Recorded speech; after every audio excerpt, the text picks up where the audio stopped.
digital ekonomi. Ya. Ini sedang berlaku. Ya. Dan UTM juga sebenarnya ada usaha-usaha ya, selain daripada menggerakkan pelajar, menggerakkan penyelidik, kita juga sebenarnya ada effort usaha yang direct ya, bersama dengan contohnya di Johor ada researcher kita, kumpulan penyelidik kita yang terus bergerak di peringkat masyarakat melahirkan usahawan-usahawan digital yang diperlukan ketika ini. Dengan pembinaan apps, dengan software, dengan macam-macam. Jadi insya-Allah ini antara benda-benda yang kita rasakan universiti perlu merebutlah. Dan ini diharapkan boleh menjanalah sebahagian daripada pendapatan yang boleh menampung universiti. Universiti prima di bahagian selatan negara kita, UTM.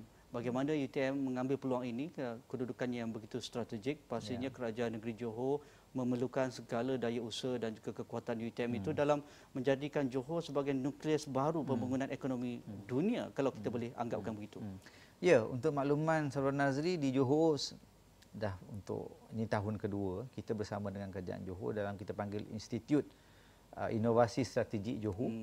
Dan melalui institut ini kita telah bekerjasama dengan Kerajaan Johor bukan sahaja di peringkat research di makmal, malah penyelidik-penyelidik kita telah turun ke Padang.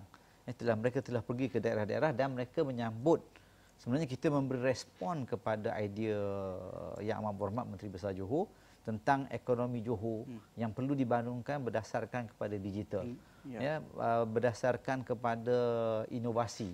Jadi semua sekarang ni kita sedang menggerakkan penyelidik kita yang muda, yang lama, dan kita juga bergerak bersama dengan Kerajaan Johor dalam meneroka peluang-peluang baru. Contohnya bila Johor tu ada orang kata apa, dari segi jangka panjang, sudah disebut tadi ada masalah mungkin kita panggil water security. Betul. Ada penyelidik kita yang telah pun bersama dengan Kerajaan Johor meneroka apa option ataupun pilihan di masa depan untuk supaya Johor mampu menampung keperluan air.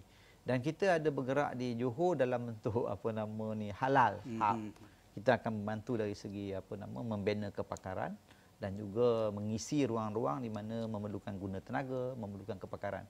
Dan di Johor, ni cerita Johor lah sebenarnya, senang nampak contohnya, dan tapi bukan makna kita hanya di Johor, kita juga bergerak di peringkat nasional ataupun international juga. Di Johor juga kita bergerak, insya-Allah saya sedang merancang untuk kita bagi tahu, contohnya kita bagi tahu pada pihak IRDA bahawa jangan lihat talent daripada universiti hanya untuk mengisi job market. Lihat kepada potensi bakat ini dalam mengisi entrepreneurial ekosistem, keusahawanan. Jadi kita ambil student kita keluar, terus kita latih dia. Mereka ni mungkin menjadi champion kepada SME. Mereka boleh menjadi, terutamanya dalam zaman digital, siapa saja boleh terlibat.